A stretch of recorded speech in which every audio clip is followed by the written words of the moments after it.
ها؟ جسمه ساب شويه. جسمه ساب منك شويه. شويه في المقاومه.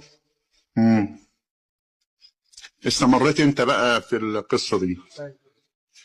وبعد كده خلصت وروحت البيت. يعني مش عاوز انت يعني انت خلصت عليها محمد وتاكدت انه مات، بعد كده بدات تتقطع بقى عشان تتخلص من الجثه يعني. ما كانش في نيتي ولا كنت ناوي ان انا اعمله، بس انا طب ايه اللي خلاك تقطعه؟ هو انا ساعتها كان جسمي كله بيرتعش وعايز اخرجه من هنا، ما اقدرش ان انا اشيل. يعني على اساس بتاع الدراجه الناريه اللي كانت معاك صعب ان انت تشيله عليها يعني؟ في ناس بره وانا اصلا ما اقدرش اشيله وانا في الحاله دي. وكانت الساعه كام ساعتها بقى؟ كان حوالي الساعه 8. حوالي 8 مساء يعني. أيوة. فانت قلت ان الوسيله ان انا اقطعه عشان اقدر اشيله يعني. أيوة. استغرق منك التقطيع ده قد ايه؟ نص ساعه. نص ساعه